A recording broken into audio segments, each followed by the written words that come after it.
Welcome to Afia Health and Lifestyle Interview Series. On this episode, a special episode, we'll be talking about debunking the rumor. What is the rumor and who is our guest today? Let me introduce you to a radiographer. His name is Mr. Awamba. He's going to be debunking a particular rumor with us, and this rumor is specific to radiographers. Good day to you, Mr. Awamba. How are you today? I'm fine. I'm not very fine. But I'm fine. How is everything? We thank I'm God. Awamba. It is good to have you here with us. Please say hi to our dear viewers.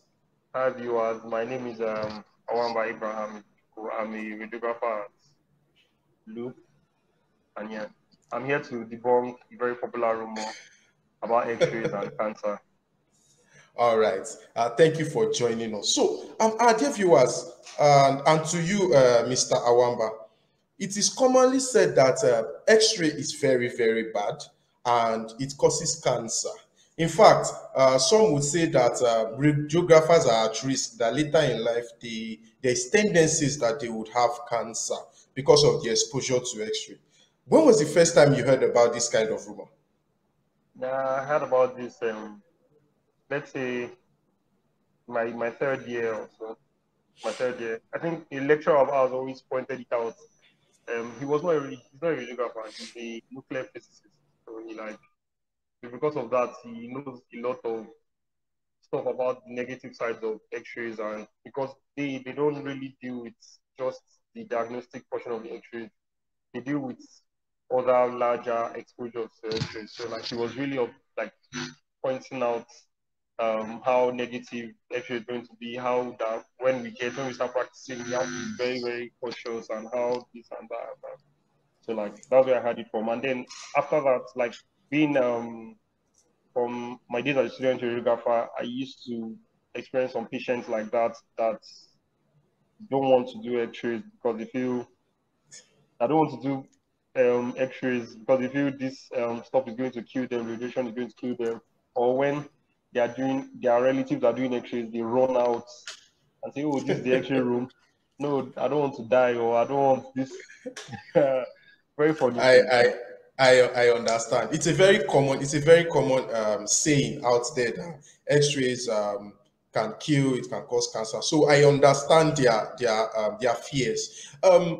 You heard it first as a student, as a radiography student in school. Yeah. And even you, I'm pretty sure when you first said it, you were probably scared. I mean, you're already towing that line of being a radiographer that you're going to be exposed to a lot of it. So how did it make you feel? Were you afraid? Yeah, I was afraid, and like how it is, I was in this. Well, either I just do it and then change after. I just finish and then I change to something else after. One day I just go and work in the bank or something. At least there's no position in the bank and all.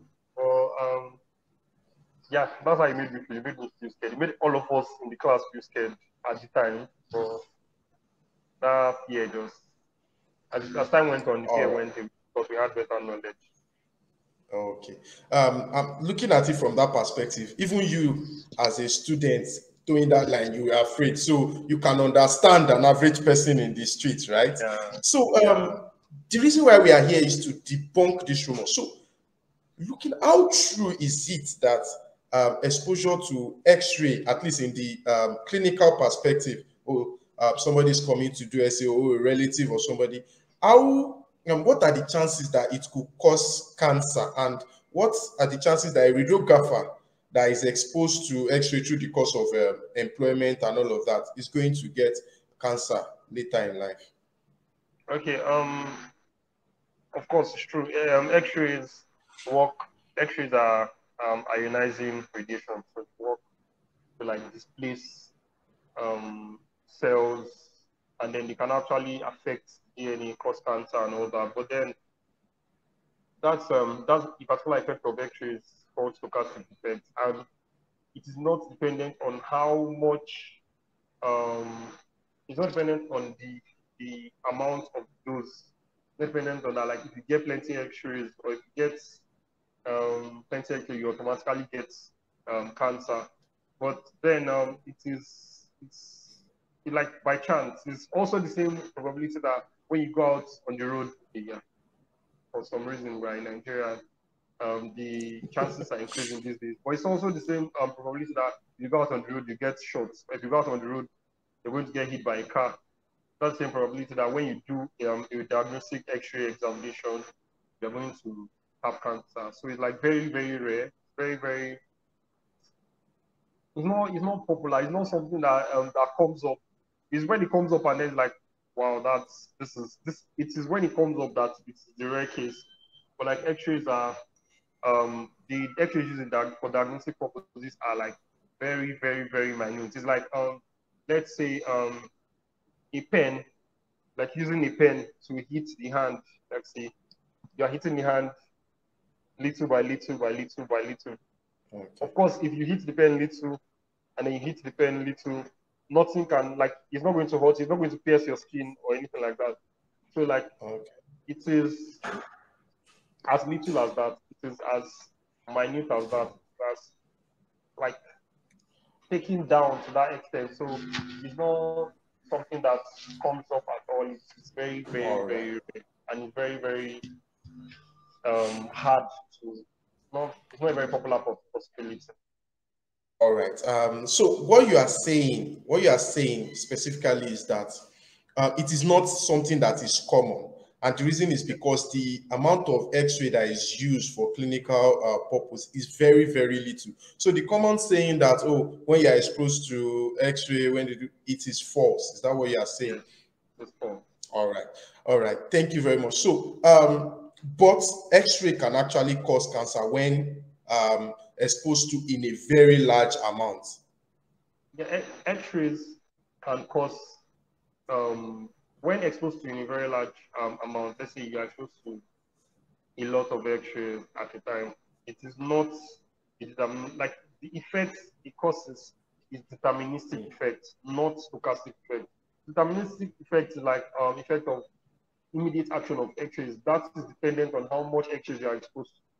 So like it can Okay. cause stuff like redness of the skin, vomiting and all that. But that's all can cause what happens in all these cases of nuclear weapons, like use of nuclear weapons and all that. But then Okay. what happens concerning cancer is something that happens over time.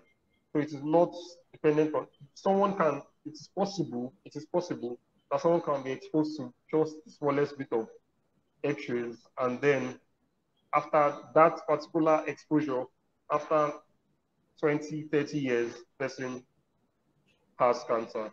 But like it is very, very rare. So that is different from like when you are exposed to a lot of radiation and then there is an effect, it is the deterministic effect. And then that's not cancer. That's not cancer is not one of the deterministic effects of radiation. But when its effect does not happen at the time and then happens like after some time, Later. after years, much later, that's the stochastic effect. But then in this case, diagnostic X-rays are like in the smallest possible way, and then there are even there are guidelines, and then there are limitations for X-ray exposures. So the regulatory body for nuclear radiography and nuclear physics in the world gives guidelines for patients, for radiographers, and for the environment, for exposure to radiography. So it does not have All to right. get to that extent. So you Okay. see practicing radiographers have a dosimeter, So like a dosimeter checks the amount of X-rays the person wearing it or the person or the environment. The dosimeter can be for the environment. So it checks the amount of X-rays that environment or the person has been exposed to. So it Stu. tells, okay, you are getting to this particular dose. So, Yes. so Yes. then you Yes. know when to tell the person, okay, you have to take a leave for this time. You've been exposed to amount All of right. X-rays. All right. Thank you. Thank you very much, Mr. Awamba. So, aside the doximeter you just spoke about now, and then the regulations that the radiography body and nuclear physics body has has already put in check to ensure that even though it is very, very low, the chances of you getting cancer because of X-ray is very low, we still need to protect the patients and all of that from being overexposed. Are there other measures in place? For instance, if a relative is going through X-ray, maybe wants to take X-ray and all of that, what do you do to the relative of such a patient to ensure that they are not unnecessarily exposed to? Because even though it is not true that any slightest exposure to X-ray will give cancer, we still need to be protective of ourselves. So there are three basic principles concerning radiation protection, and the first principle is principle of justification. So for every radiographic examination you want to do, you have to justify it. So why are you doing this? Why can't you do something else to see what you want to see? Why can't you do something else to get? Since you're looking for this diagnosis, why are you doing an X-ray? Why can't you use an ultrasound? Except the benefit of that X-ray you want to do outweighs the risk, then you cannot do the X-ray. So that's just, you have to justify every examination you want to carry out. You want to do a chest X-ray, this stuff you're going to do with the chest X-ray, can you see it with something else? Can you see it with an ultrasound? Can you see it with another medium that does not involve ionizing radiation like X-ray? So that's one thing you take into consideration. And then the second thing you take into consideration is optimization. So like that's ALARA principle, how we call it, ALARA, like ALARA, as low as reasonably achievable. So like every radiographer has that in mind, that whatever X-ray exposure he's choosing, whatever exposure factors he's using in the machine, he's going to keep it as low as possible to achieve a good result. He's not going to, because that's one of the things we are taught, how to manage and control exposures. So you keep the factors or the X-ray exposures to the lowest possible figures to get the desired results. And then the last thing I talked about, and last principle is one I talked about, those limitations, is one that the regulatory bodies give maximum doses that anybody can be exposed to at a particular, for a particular period, for a year, for a month, for a day, and all that. And then in the case of a relative coming into coming with a patient, the relative is not going to be in the X-ray room when the procedure is being, when the examination is being carried out, when the exposure is made. The relative is not going to be. But then if for any reason the relative has to be there for support or for immobilization of the patient, the relative has to wear a lead shield. So lead is something that helps protect from radiation. So like lead, radiation to some extent does not penetrate lead. So a lead jacket is given to the relative or to anybody that's assisting the patient or someone that's going to be in the X-ray room whenever the exposure is being made.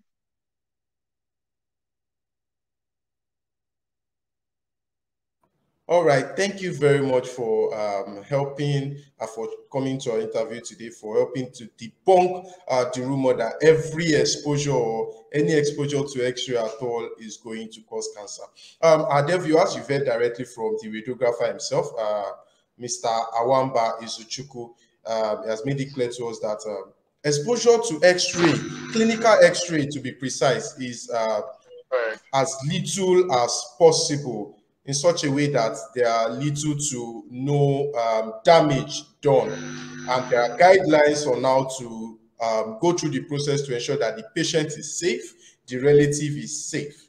So I hope that with this interview, you now know that you don't have to run away whenever a relative wants to have X-ray, or tell the next person, oh, don't do X-ray because it will cause cancer later in life. Thank you very much, Mr. Wamba.